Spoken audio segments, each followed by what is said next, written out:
मी बोरकर गुरुजी, विश्व ज्योतिषाचार्य, ब्रह्मांड ज्योतिष कार्यालय, मुक्काम पोस्ट रावेर, जिल्हा जळगाव, महाराष्ट्र 425508 रावेरचा पिनकोड नंबर आहे आणि माझा मोबाईल नंबर आहे 9850015558। स्वर्गीय सौ निर्मलाबाई बोरकर यांच्या स्मृतिप्रीत्यर्थ 3 यंत्रसिद्धीचं वाटप सुरू झालेलं आहे। सर्व यंत्रसिद्धी अभिमंत्रित करून आलेली आहे। ज्यांना हवी असेल, ज्यांना श्रद्धा असेल त्यांनीच ही यंत्र मागवावी। ही तिघही यंत्र आपल्याला जी आहे ती ज्योतिषशास्त्राप्रमाणे प्रमाणित लांबी, रुंदी आणि वजन यांच्या सान्निध्यात तयार केलेली आहेत। सर्व कार्य सिद्धीसाठी ही यंत्र चालणारी आहे। ही ग्रहाधीन असल्याने सर्व जाती, पंथ, धर्मीयांना चालणारी आहे। फक्त याला आपण काच फ्रेमच करावी लागेल, अशी लावता येणार नाही, लॅमिनेशन करायचं नाही। यंत्रसिद्धी सर्वांना दिसायला हवी। याचं कारण की काय, आपल्याकडे जी माणसं येतात ती नको असलेली माणसं येतात। पैसा येतो तो कुठून तरी आलेला असतो, कुठे पडलेला असतो, किरड्यावरचा असतो किंवा इतरत्र अशुभ लोकांच्या माध्यमातून येत असतो आणि आपण तो घरात आणतो। घरात आणल्यावर मग अशुभत्व घरात प्रकट होते आणि मग आपण संसारात आणतो तो दूषितच पैसा, लक्ष्मी आपल्याला त्रासदायक होते। म्हणून जिथे व्यवसाय असेल त्या लोकांनी व्यवसायाच्या जागी लावावी आणि ज्यांची नोकरी असेल त्यांनी पहिल्या हॉलमध्ये घराच्या लावावी, जेणेकरून हा सर्व येणारा पैसा, तुमचं धान्य असो, भाजीपाला असो, कपडे लत्ते असो, इतर काही असो, जे येईल ते शुद्ध स्वरूपात येणारं असेल। एखाद्या भाजीपाल्याची आपण घेतो, ते रस्त्यावर पडलेली जुडी असते, तो भाजीवाला कोणाच्या आपल्या टोपलीत ठेवतो आणि आपल्याला तीच भाजीची जुडी आपल्याला मिळते। त्या रस्त्यावरून अनेक पावलं जात असतात, जनावरं सुद्धा जातात, मग तो दोष आपल्या घरामध्ये लागतो आणि त्याच्यानुसार आरोग्य तर बिघडते, परंतु इतरत्रही अशुभत्व येते। या सर्वांचं शुभत्व येण्यासाठी सर्वांना दिसेल हे अशी लावायची। काच फ्रेम याच्यासाठी करायची की यंत्राला टोक नजर बाधा लागत नाही आणि जे दूषित आहे त्यांची टोक बाधा नजरेचं निवारण पण होत असते आणि स्फटिकाचं रूप धारण केलं असल्या कारणाने ही लवकर प्रभावित होतात। असो, आपण 7x11चं पॅकेट घ्यायचं आहे। कागदी त्याच्यावर आपला पत्ता लिहायचा, माझा पत्ता मुळीच लिहू नका। 25 रुपयाची पोस्टाची तिकीटं त्याला चिटकवा आणि त्याच्यानंतर ते पाकिट माझ्याकडे आपण पाठवायचं। तर दुसऱ्या पाकिटामध्ये ते पाकिट घाला, त्याच्यावर माझा पत्ता मी सांगितल्याप्रमाणे लिहा आणि स्पीड पोस्टाने माझ्याकडे पाठवा। माझ्याकडे आल्यावर यंत्र पाठवण्याचा जो विभाग आहे त्याच्याकडे ते पाकिटं जातील आणि ते पाकिट आपल्या पाकिटामध्ये यंत्रसिद्धी घालून आपल्याला पाठवण्यात येतील। पोस्टाच्या काही कारभारामुळे किंवा त्यांच्या काही समस्यामुळे इथून यंत्रसिद्धी तर लगेच पाठवली जाते, परंतु आपल्याला मिळण्याला उशीर पण येतो। म्हणून थोडंसं थांबायचं 15 दिवस आणि नाही मिळालं तर पुनरुपी आपण पाठवू शकता। प्रत्येक पाकिटामध्ये 3 यंत्रसिद्धी मावते। आपल्याला अधिक आपल्या जावायला, मुलीला, मुलांना वेगवेगळे राहत असल्यास किंवा शिक्षणाकरता, नोकरी करता त्यांना वेगळी हवी असेल तितके पाकिट आपण पाठवू शकता। पाठवण्याबद्दल मर्यादा नाही। कालांतराने काही काळ उशीर पण होऊ शकतो आमच्याकडनं। बुधवारी कार्यालयाला बंद असते। ब्रह्मांड ज्योतिष कार्यालयाची कुठेही शाखा नाही। मी स्वतः कार्य करतो। मार्गदर्शनाचं माझ्यामार्फत कोणीही करत नाही, हे लक्षात घ्यावं। मला प्रत्यक्ष भेटायचं असेल तर अगोदर मोबाईल करावा। आपण मोबाईल केल्यावर मी तुम्हाला भेटेल। रावेर स्टेशनपासून 2 किलोमीटर, बस स्टँडपासून 5 मिनिटाच्या अंतरावर। बऱ्हाणपूर मध्य प्रदेश आहे, तिथून 20 किलोमीटर। भुसावळ जंक्शन स्टेशन आहे, तिथून 35 किलोमीटर आणि जळगावपासून 65 किलोमीटर अंतरावर आहे। रावेरमध्ये आल्यावर ब्राह्मण ज्योतिष कार्यालय, लक्ष्मीनारायण मंदिर, सराफ बाजार, त्याच्या मागची बाजू म्हणजे माझी आहे, बोरकर गुरुजी, हे लक्षात नाव ठेवा, ब्रह्मांड ज्योतिष कार्यालय. असो, 9850015558 हा मोबाईल नंबर लक्षात ठेवा. रावेरला आल्यावर हा मोबाईल नंबर तुम्ही मला रिंग करू शकतात. त्याच्यानुसार मी पुन्हा माझ्याकडे येण्याचं मार्गदर्शन मी तुम्हाला करणार आहेच. असो, आजचा विषय विवाहाचाच आहे. विवाहाविषयी अनेक समस्या निर्माण झालेल्या आहेत. अनेकांच्या माझ्याकडे सारखे फोन खणखणत आहे की विवाहाच्या विषयी बरीचशी मंडळी चिंतित झालेली दिसत आहे आणि या चिंतित झालेल्या मंडळींचेच माझ्याकडे वारंवार फोन येत आहेत. तर मी माझ्या कार्यालयात घडणाऱ्या गोष्टी आज काही सांगणार आहे आणि ग्रहगोलाच्या माध्यमातून विवाहयोग कसा बघावा हे पण आपल्याला सांगणार आहे, मार्गदर्शन करणार आहे. हे सर्व ज्योतिषशास्त्रात संमत असणार आहे, इतरत्र मुळीच नाही. प्रथमतः माझी पत्नी स्वर्गीय सौ निर्मलाबाई बोरकर यांना अभिवादन करूया आणि आजच्या कार्याला सुरुवात करूया. आजच्या कार्याची सुरुवात करण्यापूर्वी आपण व्हिडिओ माझे आपल्याला आवडत असेल तर इतरांना अवश्य शेअर करा. त्यांना लाभ होईल, ते संतुष्ट होतील, त्याच्यातून आपल्याला पुण्यप्राप्ती होईल आणि मला समाधान प्राप्त होईल. आजकाल पुण्याचे मार्ग आपण फार थांबलेले झालेले आहे. पुण्याची प्रत्येक कर्मामध्ये पुण्य कमी होत चाललेलं आहे, हे लक्षात घ्या. घराघरामध्ये वाद आहे, बाप बेट्यात वाद आहे, सासू सासऱ्यात वाद आहे, नातवामध्ये वाद आहे, काही ना काही गैरसमज आहे. प्रत्येकाची डोकी वेगळी आहे, प्रत्येकाची बुद्धी वेगळी आहे. समजून एकमेकाला घेण्याची प्रवृत्ती मात्र फार कमी होत चाललेली आहे. विनाकारण तरुण मंडळी भटकत आहेत. वाडवडिलांचं ऐकत नाही, आजोबा आजींचं कोणीही सांगितलेलं मानत नाही. त्यामुळे पापत्व वाढत चाललेलं आहे आणि हे पापत्वाचे भाग एका दिवशी मात्र उमटून येणार आहे आणि ते भोगायला लागणार आहे, एवढं नक्की. कर्मगती परमेश्वरालाही याच्यामध्ये हात घालता येत नाही, म्हणून परमेश्वराला सुद्धा भोगावला लागला आहे. ग्रहगतीचा यानुसार आपण जर बघितलं तर परमेश्वरांनी दुःख त्यांच्या वाटेला का आलं, ते स्वतः याचं निवारण का करू शकले नाही. तर कर्मगती ही अशी असते की 33 कोटी देव एकत्र जरी आले तरी कर्मगतीमध्ये बदल करण्याचा अधिकार त्यांना मुळीच नाही. सर्व जाती धर्मामध्ये आपण जर बघितलं, ज्यांचे दैवत वेगळे असले तरीही त्यांना कोणालाही यात बदल करण्याचा अधिकार मुळीच नाही. कर्मगती ही मात्र ज्याची त्याची भोगावी लागते, एवढं खत्री. ज्याचा हात तुटला त्याचाच त्याच्या गळ्यात बांधावा लागतो, हे जसं खरं आहे तसंच कर्मगतीचं पण खरं आहे. याच्यामुळे काही जणांचा विवाह होत नाही, हे पण तितकंच खरं झालेलं आहे. काही लोक विनाकारण एकमेकाचे विवाह मोडतात, कारण नसताना मोडतात आणि मग त्यांचे स्वतःचे किंवा त्यांच्या मुलांचे, नातवांचे विवाह होत नाही, हे पण बघायला हवे आहे. वर्तमान स्थितीत प्रेमयोगाचं प्रमाण दिवसेंदिवस वाढत आहे. प्रेमयोगाचे प्रमाण वाढत असताना याचं कारण की काय, या मुलं मुली जी आहे त्यांना विवाहाचा अनुभव नाही, समाजाचा अनुभव नाही, जाती धर्माचा अनुभव नाही, नातेवाईक ते ओळखता येत नाही आणि ते मग वासनेच्या पोटी त्यांना ते प्रेम वाटते, पण ती खऱ्याखुऱ्या अर्थाने वासना असते आणि वासनाच्या पोटी मग वाटेल त्याच्याशी विवाह जुळवला जातो आणि मग कालांतराने मग त्यांची चूक त्यांना कळून येते आणि मग मात्र घटस्फोट, दुरावा, भांडण, तंटा, वाद आणि कोर्ट कचेरीपर्यंत जाण्याचे प्रसंग उद्भवतात. याला कारण प्रेमविवाह आहे.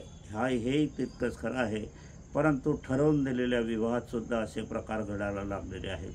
याचं कारण की काय, ही जी मंडळी आहे, तरुण मंडळी विवाह करणारी जी आहे, ते आज समजा 50-55 च्या घरात जरी असले आणि त्यांचे विवाह झाले असते, त्यांना मुलं बाळही असले तरी अजूनही त्यांना समज आलेली नाही आहे. समज आलेली नाही, त्यांना अनुभव नाही आणि पण मात्र स्वतः आपण खूप शहाणपण हवं, आपल्याला सर्व काही कळते, आईवडिलांना विचारायचं नाही, सासू सासऱ्यांना विचारायचं नाही आणि मग मात्र यांचा जो संसार होतो, पैसा असते, संपत्ती असते, नोकरी असते, सगळं काही असते आणि मग पुढे जाऊन मात्र यांचा विवाह पैशाचीच झालेला असतो. मग एखाद्याचं दुकान कमी चालायला लागलं, एखाद्याची नोकरी सुटायला लागली, एखाद्याचा रोजगार कमी झाला, एखाद्याचं पैसे कमी झाले. एकदा तर ह्या वेळेला काय होते, मग पत्नीचा पगार वाढला, पतीचा पगार कमी आहे. मग अशा वेळेला मात्र अहमपणा येतो आणि मग पतीपासून दुरावा निर्माण होतो आणि मग पतीला हलका दर्जा दिला जातो आणि मग पत्नी म्हणून तसं पतीला वागावं लागते आणि मग तो तिथे पती हा धर्म सोडून मग तिथे तो सांगकाम्या होतो. जेवढं सांगितलं तेवढं त्याला ऐकावं लागते, पत्नीला धरून चालावं लागते. मग आई वडिलाची दुरावा निर्माण होतो. पत्नी म्हणेल तसं बे एक बे, दोन एक दोन असं म्हणत तो त्याला जीवन कंठावं लागते. पण काही स्वाभिमानी मनुष्य असतात, ते स्वाभिमानी मनुष्य त्यांचा जागृत व्हायला पाहिजे. परंतु वर्तमान स्थितीत आपण जर बघितलं तर घराघरामध्ये पुरुषार्थ हा कमी झालेला आढळून येत आहे. याला कारण विवाहाचाच. म्हणून गुणमिलन न करता कुंडली मिलन करूनच विवाह आपण केला पाहिजे. गुणमिलनामध्ये काही कळत नाही. कुंडली मिलनामध्ये पत्नी कशी आहे, पती कसा आहे, बाहेर ख्याली आहे का, इतर प्रेम छंद आहे का, व्यसन आहे का, शारीरिक दोष आहे का, काही इतरत्र त्वचा रोग आहे का, मानसिक विकार आहे का, षंड आहे का, पौरुषत्व कमी आहे का, विकृत मनाचा आहे का, विकृत मनाची आहे का, वंद्या योगाची आहे. या तऱ्हेची आपल्याला जर जाणकारी आणि माहिती हवी असेल तर फक्त ज्योतिषशास्त्र देते. विज्ञानाला याच्यातलं काहीही कळत नाही. कुठलंही विज्ञानातलं मशीन हे सांगू शकत नाही. म्हणून आज लाखो वर्षापूर्वीचं जे ज्योतिषशास्त्र आहे ते सत्यशास्त्र आहे. विवाह म्हणजे पुनर्जन्म हे आपण लक्षात घ्या. आपण एखाद्या बाईशी, एखाद्या स्त्रीशी, एखाद्या मुलीशी जोडले जातो, एखाद्या पुरुषाशी जोडले जातात, एका माणसाशी जोडले जातात, एखाद्या व्यक्तीशी जोडले जातात आणि दोघं मिळून तुमचा संसार होत असतो. परंतु हा संसार दोघं मिळून जरी होत असला तरी लक्षात घ्या, हे तुमची उत्पत्ती हे तुमच्या आईवडिलापासून आहे. मला प्रत्येक सुनबाईला सांगायचं आहे की तुम्ही सौभाग्यवती झालेला आहात, तर सौभाग्यवती हे सासू सासऱ्यामुळे झालेले आहात ना. सासू सासरे नसते तर तुम्ही कुवारीच राहिले असते. तुम्हाला सौभाग्याचा चान्स, सौभाग्याचं भाग्य मुळीच मिळालं नसतं. म्हणून तुम्ही जर सासू सासऱ्यालाच अपमान करत असला, सासू सासऱ्याला शिव्याशाप देत असला, सासू सासऱ्याचा अपमान करत असला, त्यांची मानहानी करत असला, जेवणाखाणावर निर्बंध आणत असला आणि त्यांना न विचारता तुम्ही इतरत्र प्रयाण करीत असला, त्यांच्या विरुद्ध वागवत असला, त्यांचे मन दुखवत असला, तर मात्र तुम्ही हे सगळं सौभाग्याला दुखवत आहे. सौभाग्याचा दोष प्राप्त होतो आणि मग पुढे याचे परिणाम विधवा योगातच होतो. हे लक्षात घ्या. तुम्ही याचं परीक्षण करा. मी सुनबाईंना सांगतो, माझं म्हणणं ऐकू नका तुम्ही. सुनबाईंना माझं म्हणणं मी काही जबरदस्ती करतो असं काही नाही, मी तुमच्या भल्यासाठी सांगतो आहे.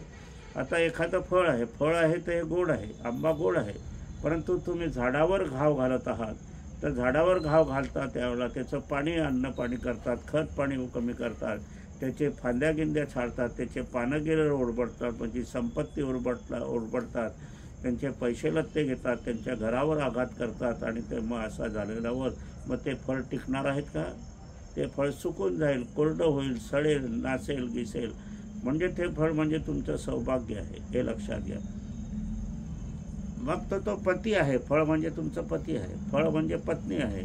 म्हणून तुम्ही ज्या वेळेला झाडावर घाव घालाल, म्हणजे सासू सासऱ्यावर घाल घाला, आईवडिलावर घाल घालाल, त्यांच्यावर तुम्ही शस्त्र चालवा, त्यांचे मन दुखवाल, मानसिक चिंता कराल, तर मात्र तुमच्या सौभाग्याचीही हेटाळणी करण्यासारखी होईल. मग पुढे जाऊन मग ज्या वेळेला येतो त्यावेळेला विधवा योग निर्माण होतो. विधवा योग निर्माण का होतो? सौभाग्यवती योग का येतो हे लक्षात घ्या.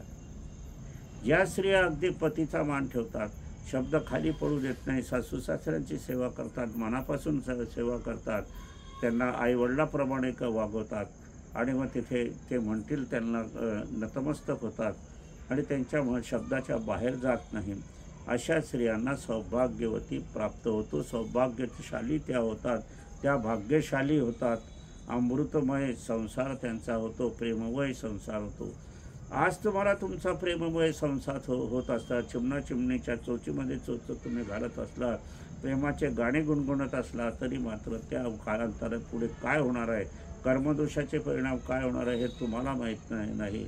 परंतु ज्योतिषशास्त्राला माहीत असते. ज्योतिषशास्त्रात याची नोंद आहे गरुड पुराणात सुद्धा वाचण्यासारखं आहे. गरुड पुराणात सुद्धा तुम्ही कालांतराने मृत्यूनंतर कोण होणार आहात, काय होणार आहे, कसं भोगायला लावणार आहे याचं साक्षपूर्व सत्यपूर्व सांगणारा गरुड पुराण आहे, गरुड ग्रंथ आहे, हे आहे. म्हणूनच या ठिकाणी मला सांगायचं वाटते की तुम्हाला जर काय करायचं आहे, तुम्ही स्वतः आज सुखी आहे, पैसा येतो आहे, जातो आहे, तुमच्याजवळ भरपूर संपत्ती आहे, लोक तुम्हाला मान देत आहे, पण तुम्हाला मान ते देत नाही आहे.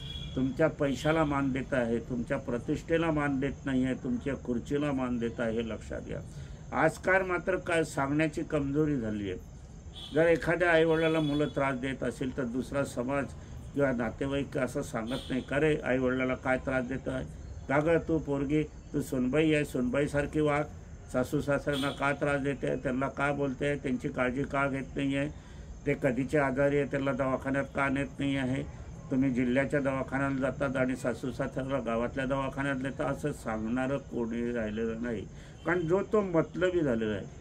या जोडप्यापासून जेवढा लाभ ओरबडता येईल तर तेवढा ते ओरबडतात आणि ओरबडल्या तर नंतर मात्र काय होते की मग ते सासू सासऱ्यांचं दुःख, सासू सासऱ्यांचा आत्म्याचा क्लेश, सासू सासऱ्यांची मानसिक चिंता व्यथा या सगळ्या शापामध्ये होतात आणि मग श्राप भोगावे लागतात. पूर्वी सारं आम्ही नेहमी सांगतो, मी अजूनही सांगतो, कुठली मुलगी म्हटली का गं तुझे सासू सासरे कसे आहेत, का रे तुझे आई वडील कुठे आहेत, काय आहे, त्यांचे देखभाल काय आहे. मी अनेकांच्या घरामध्ये जाऊन विचारणा करतो आणि तिथेच त्या मुलांना किंवा सुनांना सांगत असतो. म्हणून मला बोरकर गुरुजी काय आहे तर मग असेच आहे, तेच ते बोलतातच, ते करतातच, असे माझ्यावर टीका टिप्पणी होती. पण मी टीका टिप्पणीला घाबरत नाही, मी जे सत्य आहे ते सांगत असतो. कारण मी हे तुमच्यासाठी भल्यासाठी सांगतो. एखाद्या सुनेला मी बोललो तरी तिच्या भल्यासाठी सांगतो आहे मी. एखाद्या मुलाला बोललो, नातवाला बोललो तरी ते भल्यासाठी सांगतो आहे. नातवं हे तुमची मुलं नाही आहे, नातवं हे आजोबा आजीबाचे वंश आहे, हे लक्षात घ्या. आणि याच्यामध्ये जर दोष उत्पन्न झाला तर मात्र लक्षात पुढे काय होईल याची गांभीर्याने तुम्ही विचार करण्याची गरज आहे. आज आपण पाहिलं विमान हादस्यामध्ये किती लोक मेले, क्षणार्धात मेले. जे डॉक्टर मंडळी होती ते जेवत होते टेबलावर, त्यांचं काहीच गुन्हा नव्हतं, त्या विमानातही बसले नव्हते आणि ते याच विमान हादस्यामुळे मेले. आता एखादा एक प्रसंग मला पुणेकराच्या ज्योतिषांनी सांगितला की त्याच्यातला एक डॉक्टर त्यांच्याकडे आला होता. तो हवाई जहाजमध्ये मी बसणारच नाही, त्याला हवाई जहाजमध्ये मृत्यू होऊन जाण्याचं सांगितलं होतं, तर तो म्हणे मी हवाई जहाजमध्ये बसणारच नाही. आता हवाई जहाजमध्ये बसणार नाही तरी हवाई जहाजमुळेच त्याचा मृत्यू आला, हे एवढं नक्की आहे. म्हणजे पहा, घडणारी घटना ही घडत असते, दुर्दैवी होत असते. हे याच्यापासून सर्वांनी शिकायला हवं की दुःख हे अचानक येत नाही. मी आता 4-5 वाजेला या लहानशा गल्लीतून बोळातून जात होतो. एक तरुण स्त्री विवाहित होती ती, आणि ती असताना शांततेने होतं, रस्त्यावर कोणी काही नव्हतं, आणि एक बैल बिथळला आणि तिला एक ठोस मारून तो निघून गेला. ती पडता पडता वाचली ती, नाही तर केवढा अनर्थ प्रसंग झाले असता. काही नाही, कोणालाही माहीत नव्हतं, निर्मुष्ट रस्ता होता. मग असे हादसे होतात, अशा दुर्घटना होतात. मग तुम्ही काय करणार या दुर्घटनेला? आज तुम्ही सुखी आहात, परंतु सुखी आहात असं तुम्ही समजायला कारण नाही. तुमच्या मागे जे आशीर्वाद आहे त्याच्यामुळे तुम्ही सुखी आहात. मी अनेकांना सांगतो की तुम्ही सर्वे करा, कुठल्याही देशाचा सर्वे करा, हिंदुस्थानचा सर्वे करा, हिंदुस्थानच्या कुठलाही करा. आज दुकानदारीचा, बाजारपेठेचा सर्वे जर करार केले तर बाप जात्याच्याच गादीवर मुलं नातू बसलेली तुम्हाला दिसतील. काही वेळेला मुलं म्हणतात की हे आम्ही खरेदी केले, पण हे त्या खोट्या खरेदी असतात. कारण मुलं म्हणतात आमच्या नावावर करून द्या, आई वडील नावावर करून देतात. लेखी जरी असलं तरी मात्र एवढ्या लहान वयामध्ये करोडोची इस्टेट संपत्ती हे कमवू शकत नाही. लेखी याच्यामध्ये मात्र ते कायदेशीर जरी बसत असले तर नैतिकदृष्ट्या ह्या त्यांच्या संपत्ती नसतातच, त्या आईवडिलांच्याच संपत्ती असतात. त्यांनीच मिळवलेल्या संपत्ती असताना त्याच्यावर ही माणसं असतात. मग हे ज्या वेळेला हे म्हणतात की हे मी माझं आहे, मी कमवलेलं आहे, असं ज्या वेळेला होते त्याच वेळेला ती लक्ष्मी रूठत असते. आणि मग एका वेळेला ही लुटलेली लक्ष्मी, नाराज झालेली लक्ष्मी एकदम तुमची निघून जात असते. पुष्कळ घराण्यात पाहतो की आपण काही वेळेला कालांतराने हे जीवन आयुष्य कटत असताना 30-40 वयापावतर सुखात असतात, 50 पावतर सुखात असतात, आणि एकदम इस्टेट नाहीशी होते. एखादा दोषारोप असतो, एखादा दुर्घटना घडत असते, नैसर्गिक दुर्घटने सापडत असतात, ॲक्सिडेंट होतो, अपघात होतो, नाव उलटला ते महापूर होतो, कोरोनासारखे विकार होतो, त्याच्यात मृत्यू होतो. याच्यापासून शिकायला हवं आपण. या दुर्घटनेपासून आपण ज्या वेळेला दुर्घटनेला कोणत्या विषयातून बघतो याचं ज्ञानसुद्धा आपल्याला हवं असतं. एखाद्याचा हात तुटतो, एखाद्याचा डोळा जातो, एखाद्याची वाचा बसते. आता एखाद्याचा वर्तमानपत्रात मानसिक डॉक्टर होते, मला तर कुठले तरी अकोल्याचे का कुठले होते, मानसिक तज्ज्ञ डॉक्टर असतानासुद्धा त्यांनी आत्महत्या का केली? कुठलाही मला आठवत नाही आता का केली. म्हणजे जबरदस्त असा अपघात होतो. शिकलेले सवरले लोकसुद्धा अपघात करतात, अडाणी लोक आत्महत्या करतात. शेतकऱ्याजवळ शेतकऱ्यासाठी आर्थिक कारणासाठी आत्महत्या नुसत्या आर्थिक कारणासाठी असतात किंवा इतर समस्यासाठी नसतात. त्याच्यामागे काहीतरी इतिहास असतो, त्याच्यामागे काहीतरी कर्मगतीचा हे असतं, हे पण लक्षात घ्यायला पाहिजे. म्हणून विवाहाच्या बाबतीत आपण जर बघितलं आणि संतती होण्याच्या बाबतीत जरी आपण बघितलं, विवाह होत नाही याचं कारण आपण कुंडलीमध्ये शोधण्याचा प्रयत्न केला तरी आपण कर्माच्या बाबतीतही आपण लक्ष द्यायला हवं. कुंडलीच्या बाबतीत आता माझ्याकडे एक शहाद्याची कुंडली आली होती. जवळजवळ ते 80च्या आत 78 वयाचे मनुष्य होते आणि त्यांना विवाह करायचा होता. माझ्या कार्यालयात गर्दी होती. त्यांचा प्रश्न मी म्हटलं, वृद्धजण यांचा प्रश्न अगोदर घेऊ का? सर्वांनी मान्यता दिली. सर्वांनी मान्यता दिल्यावर मात्र त्यांना मी सांगितलं त्यांना विवाह करायचा होता. विवाहाचा प्रश्न असल्यावर सर्व कार्यालयातले लोक हसायला लागले की एवढा म्हातारा झाला आणि विवाहाचं काय करतोय.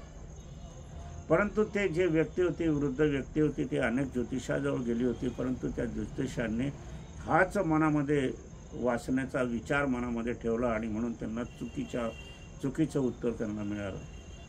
पण मी तो मनामध्ये विचार ठेवला नाही. हा मनुष्य जे आहे, हे वडील आहे, हे गृहस्थ आहे, सज्जन आहे, सात्विक आहे, सत्य बोलणार आहे. मग विवाहाची का गरज पडली? मी हे शोधण्याचा प्रयत्न केला तर त्यांची एक मुलगी होती, ती अमेरिकेत होती. ती अमेरिकेत असलेली ती सुखसंपत्ती होती. तिला या वडिलांच्याकडे गरज नव्हती आणि ती कधी येत नव्हती, वडिलांना विचारतसुद्धा नव्हती आणि ती वडिलांच्याच पैशावरती अमेरिकेत स्थायी झाली होती. अमेरिकेचा नवरा केला होता तिने. म्हणून त्यांना गरज होती की आपल्या नात्यातलं कोणी आपल्या शेवटी आपल्या मुखामध्ये पाणी टाकणारा असावं आणि त्यांची करोडीची इस्टेट होती. ज्या वेळेला शुक्रभ्रमणाची मी गती पाहिली, त्यावेळेला शुक्रभ्रमणाची गती पाहिली असताना त्यात म्हटलं तुमचा विवाह या 3 दिवसात होणं शक्य आहे आणि तेही तुम्हाला 27, 28, 30च्या आत मुलगी मिळेल. पहा, 78 वय कोणी आणि 30-35 वयाची मुलगी त्यांना मिळणार आहे, सुंदर रूपवान मिळणार आहे असं सांगितल्यावर सगळेजण असले. मला वेडे ठरवलं सर्वांनी आणि खरोखर वेडे ठरवण्यासारखीच परिस्थिती होती. परंतु जे ज्योतिषशास्त्रात निघेल तेच मी सांगतो. मी दुसरं सांगत नाही. माझ्या मनानं मी कधीच सांगत नाही, बोलत नाही. शब्दरचनासुद्धा ही ज्योतिषशास्त्राच्या पद्धतीप्रमाणेच मी लिहित असतो. आणि तुम्हाला आश्चर्य वाटेल, त्या गृहस्थांचा विवाह ही 38 वर्ष मुलीशी झाला. मग आता 38 वर्षाची मुलगी होती, ती कुवारी होती, तिने विवाह का केला असा जर प्रश्न तुमच्यासमोर मोडला असेल तर त्या मुलगी तिला 4 भाऊ होते आणि ते गरिबीत होते. काही म्हणजे काबाड कष्ट करत होते, शेतीमध्ये करत होते, मजुरीचा व्यवसाय करत होते आणि झोपडीत राहत होते. माझे भाऊ श्रीमंत व्हावे याच एकाच उद्देशाने तिने तो विवाह केला होता आणि विवाह झाला आणि 6 महिन्यामध्ये पतीचं निधन झालं. ती विधवा झाली. पहा, भावासाठी त्याग करणारी बहीण आपण हे पाहिलं आणि मग सगळी संपत्ती तिच्या नावावर झाली आणि मग ती सगळी संपत्ती झाल्यावर तिचे भाऊ आणि ते सुखात राहू लागले. परंतु ती एवढी नष्टिक होती की तिला तर अनेकांची स्थळं पण आली पण तिनं विवाह केला नाही. ती त्याच पतीच्या निष्ठेशी राहिली आणि ती गंगाभागी ती श्रीमतीला उलगली. पहा किती त्याग केला एका बहिणीने. त्या बहिणीलाही नमस्कार आहे माझा. त्या ज्यांनी विवाह केला त्यांच्यालाही माझा नमस्कार आहे. पहा, ज्योतिषशास्त्राच्या माध्यमातून आम्हाला काय काय दिसायला येते, काय काय प्रसंग आमच्या समोर उभे राहत असतात. असा योग असत असताना एक दुसरी कथा मी तुम्हाला सांगतो. ही दुसरी कथा असत असताना या ठिकाणी त्यांचा विवाह होत नव्हता. 48 वय होतं. 48 वय होत असताना विवाह कसा होईल हा एक होता आणि मग मात्र त्या ठिकाणी त्यांना विवाह करण्याची गरज का होती, तर विवाह 48 असल्यावर कोणीतरी सोबती हवं असते म्हणूनच असते. आणि ते कोणत्याही जातीपातीच्या विवाहाला तयार झाले होते. शेवटी काय करतात. पण मी त्यांना सांगितलं की शुक्रब्रह्मण हे शुद्ध स्वरूपात आलेलं आहे, तुमचं गुरुच्या सान्निध्यात आलेलं आहे. गुरुच्या सान्निध्यात शुद्ध स्वरूपात असल्याने तुमच्याच जाती धर्माची पत्नी तुम्हाला मिळल्याशिवाय राहणार नाही. परंतु हा योग मात्र तुम्हाला 51व्या वर्षी येईल, कारण शुक्र भरून वर्तमान स्थितीत नाही आणि वर्तमान तुम्हाला 7.5 पण आहे. आणि 7.5 ही एक तुम्हाला 50 वर्ष झाल्यावर निघणार आहे आणि त्यानंतर तुम्हाला शुभमंगल होईल. त्याप्रमाणे त्यांचं शुभमंगल झालं. आजही त्या सुखात संसार करत आहेत. त्यांना मात्र अपत्य बाळ झालेलं नाही आहे, एवढं मात्र नक्की. मात्र विवाह सुखाचा आहे. असं असताना आपल्याला अजूनही एक गोष्ट तुम्हाला सांगावीशी वाटते. विवाहाच्या बाबतीत एक मुलीचा विवाह होत नव्हता. सुंदर होती, रूपवान होती, शिकलेली होती, परंतु काय कोणास ठाऊक तिचा विवाहच होत नव्हता. तिच्या खालच्या बहिणीचा विवाह होऊन गेला होता, खालच्या भावांचा विवाह होऊन गेला होता. ही वडीलधारी होती आणि हिचं वय वाढत चाललं होतं. वय वाढत चाललं असताना मग तिची मासिक पाळी संपली, म्हणजे स्त्रीतत्व संपलं आणि ती मग 52 वर्षाची झाली. 52 वर्षाची झाली. माझ्याकडे नेहमी यायची, बाबा विवाह. म्हटलं अजून तुझा विवाह होणे शक्य नाही. मात्र तिचा विवाह 54व्या वर्षी झाला. 54व्या वर्षी झाला. तिला 56 वर्षाचा पती मिळाला, पण तोही मात्र घटस्फोटीत नाही. त्याचीही अशीच कथा होती की सर्व भावांचा विवाह झाला होता, सर्व बहिणींचा विवाह झाला होता आणि तोही हिच्या मताप्रमाणे तोही त्याच पद्धतीप्रमाणे कुवारी राहिला होता. मग दोघांचा विवाह झाला. आजही ते सुखाने नांदत आहे. तर हे पाहण्यासाठी ज्यावेळेला शुक्र हा शुद्ध स्वरूपात असतो त्यावेळेला आपल्याच जाती धर्माचे विवाह होत असतात. शुद्ध शुक्र हा नीचेचा असला, काही असला तर कनिष्ठ दर्जाच्या लोकांची विवाह होत असतात. गुरुची सांगड असला तर श्रेष्ठ दर्जाचे विवाह होत असतो. आता याला काही वेळेला प्रेमयोग, शुक्र हा प्रेमयोगाचा कारक ग्रह असतो. पुरुषाला स्त्रीविषयी आकर्षण असते आणि स्त्रीला पुरुषाविषयी आकर्षण असते. आकर्षण निर्माण झालं की प्रेम निर्माण होते आणि प्रेम निर्माण झालं की मग प्रेमविवाह होतो. प्रेमविवाहालाही सुद्धा कारणं असतात. प्रेमविवाहाला कारण असतं, एक पुरुषाकडनं प्रेमविवाह होतो. काही पुरुष आग्रह करतात मुलींना आणि मग नजर छेडते, बोलाचाली होते, संबंध जुळतात आणि मग विवाह होतो. काही मुली मात्र या ठिकाणी प्रेरित होतात आणि मुलाला प्रेरित करतात आणि मग मुलगा त्याच्यात वागायला लागतो आणि त्यालाही दोघांचे मतांतर एकत्र होत असतात आणि मग कालांतर ते प्रेमविवाह होतो. प्रेमविवाह हा चांगलाच होतो असं काही नाही आहे. तरी प्रेमविवाह कसा करा तुम्ही की ठरवून विवाह करा, पण कुंडली मिलन केल्याशिवाय करू नका, हे माझं सांगणं आहे. असे प्रेमविवाह होत असताना काही वेळेला काय होते की जर पुष्कळशे आईवडील नैष्टिक असतात, त्यांना वाटते की आपण आपल्या मुलाचा विवाह, मुलीचा विवाह आपल्या हातून व्हावा, परंतु त्यांच्या घरामध्ये प्रेमविवाह होतात. प्रेमविवाहाला माझा नकार आहे असं काही नाही, मी दोष देतो असंही काही नाही. प्रेमविवाह योग्य तऱ्हेने झाला पाहिजे, शुद्ध रूपात झाले पाहिजे आणि ते दोघंही दाम्पत्य सुखात राहिले पाहिजे, एवढं मात्र नक्की आहे. प्रेमविवाहाला धर्माची अट नाही आहे, हे पण मी तुम्हाला सांगू इच्छितो. जातीपातीची अट नाही, हे पण मी तुम्हाला सांगू असतो. दोघांचं मिलन होणे आणि ते शेवटपर्यंत टिकणे आणि तुम्ही सुखी राहाल, तुम्ही आनंदित राहाल, तुम्ही समाधानित राहाल, तुमचा संसार सुखाचा होईल, तर तुमची आपत्तीसुद्धा त्याचप्रमाणे होईल. तुम्ही विजातीय आहे, एका जातीचं दुसऱ्या जातीचं उपजातीचे, आणि जर त्याच्यामध्ये विवाहामध्ये असं झालं आणि तुमचा विवाह वादकारक झाला, दूषित मनाचा झाला आणि तो कुंडली मिलनाच्या विरुद्ध झाला, तर मात्र संतती ही मात्र हे व्यंग होते, अपंग होते, क्रूररूप होते, नाही तर मग ते गुंड प्रवृत्तीची सुद्धा होते. आता आपण जर या ठिकाणी आणखीन एक उदाहरण मी तुम्हाला देतो. घोडा आणि गाढवाचा जर विवाह झाला, घोडा आणि गाढवाचं मिलन झालं, तर मग त्याच्यातून जी संतती उत्पन्न होते ती खेचराची होती. जे तुम्ही बद्रीनाथला जातात, केदारनाथला जातात, ते गाढव खेचर असते. त्या खेचरावर बसून तुम्ही जात असतात, तर त्या ठिकाणी आपण डोळ्यात तर गाढव आणि घोडा एकत्र बीजीकरण होत असल्या कारणाने त्याच्यात मग खेचर उत्पन्न होते असं सांगण्यात येते, असं बघण्यात येते असते. म्हणून वंशासाठी तुमचा विवाह हा वंशासाठी आहे. वंशासाठी होत असताना सुखरूप आनंदित शुद्ध बीजापोटी फळे रसाळ गोमटी असं सांगितलेलं आहे. म्हणून तुमचं शुद्ध बीज काय आहे हे सांगण्याला फक्त कुंडली मिलन आहे. म्हणून दोघांच्या कुंडल्या स्वतंत्र करणे आवश्यक आहे. तुम्ही प्रेमविवाह करा का ठरवून विवाह करा. काही पुष्कळच्या म्हणजे तात्कालिक बघा, गुणमिलन करा, हे थोड्यात काट करा, हो की नाही सांगा. याला काहीही अर्थ नाही. हे नाही बघितलं तरी चालेल, तुम्ही तसा विवाह केला तरी चालेल. ज्यांना शास्त्रशुद्ध विवाह करायचा आहे, ज्यांना संततीची काळजी आहे, पण वंशाची काळजी आहे, ज्यांना चांगली मुलं हवी असले, चांगली संतान हवी असेल, चांगल्या मुली हव्या असेल, कन्या हवी असेल, पुत्र हवे असतील, तर त्यांनी मात्र कुंडली मिलन करूनच विवाह करायला हवा. कारण तुमचे गुणसूत्र हे ज्योतिषशास्त्राप्रमाणे बरोबर आहे की नाही हे बघायला हवे. जर गुणसूत्रामध्ये शत्रू योग आला, त्याच्यात चांडळ योग आला, तर चांडळाची उत्पत्ती तुमच्यामध्ये होईल, राक्षसी प्रवृत्तीची संतान तुमच्यामध्ये होईल, मारठोक आई वडिलांना करणारी तुमची संतती होणार आहे. काही वडिलांना मग अपंग संतती होते, पोलिओग्रस्त संतती होते, अंधत्व येते, किंवा काही विकृती होते, मानसिक विकृतता असलेली संततीसुद्धा आपण बघितले. ते कशापोटी होते तर त्यांचे विवाह हे शास्त्र शुद्ध नसतात म्हणूनच. मग अशी संतती झाली तर तुम्ही काय करा, हा एक प्रश्न तुमच्या मनापुढे ठेवा, डोळ्यासमोर साकारा. मग तुम्हाला कसं वागवता येईल त्यांना. आज चांगली संतती वागवणंसुद्धा कठीण झालेलं आहे पैशाच्या आर्थिक व्यवहाराच्या दृष्टिकोनातून.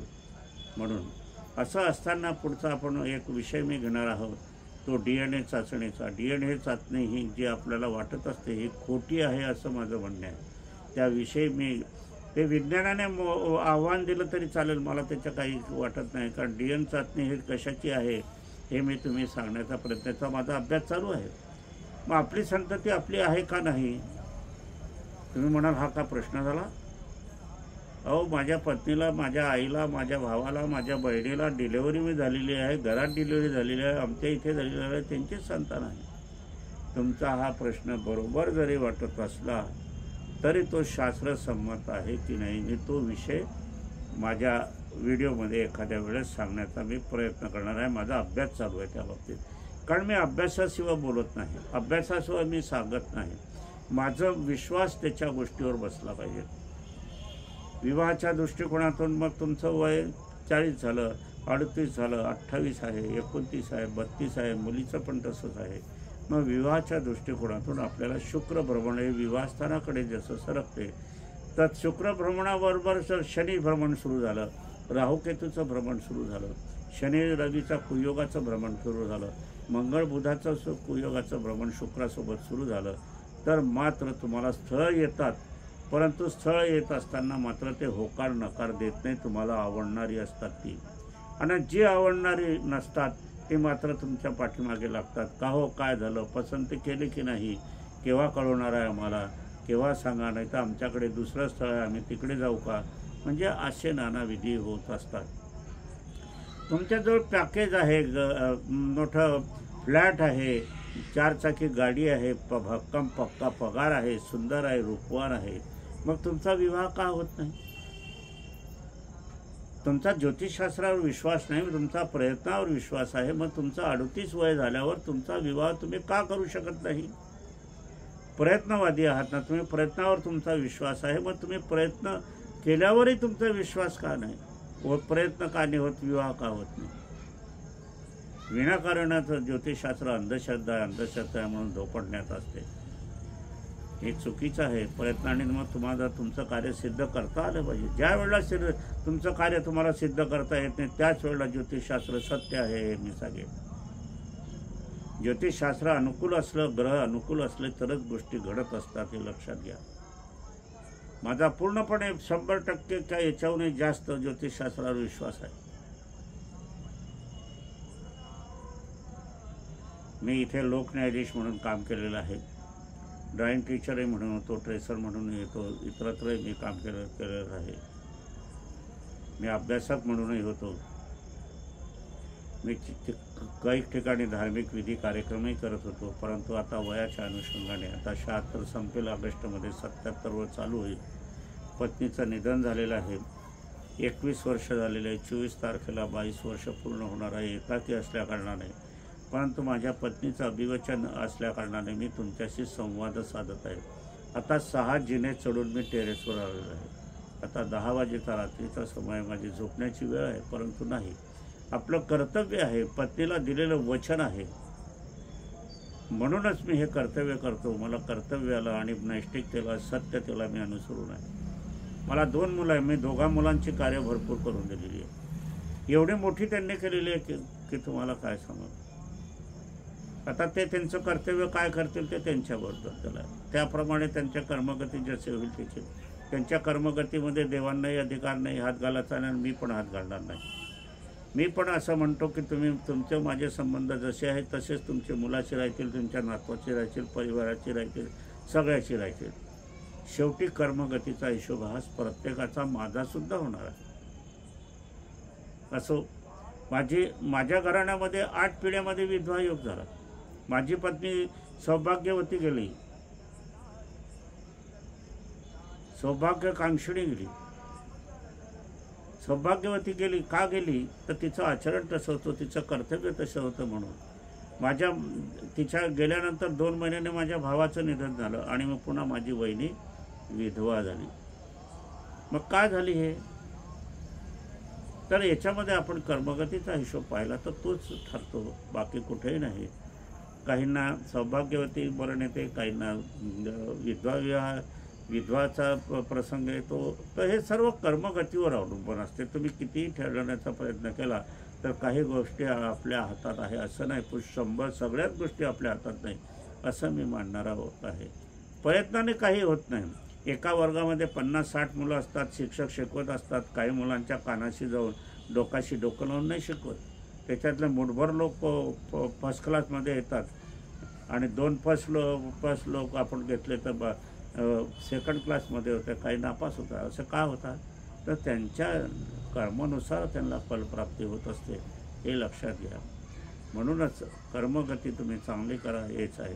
विवाहाच्या दृष्टिकोनातून अजून सांगण्याचा माझा प्रयत्न आहे की विवाहासाठी आपल्याला बघायचं असेल तर जन्मकुंडली अगोदर तयार करून घ्या, सर्वसाधारण बघू नका. विवाह म्हणजे आपल्याला संसार पूर्ण आयुष्यभर चालवायचा. आयुष्यभर चालवत असताना तुम्ही साधारण प्रश्न विचारून काय सुकड करता आहात.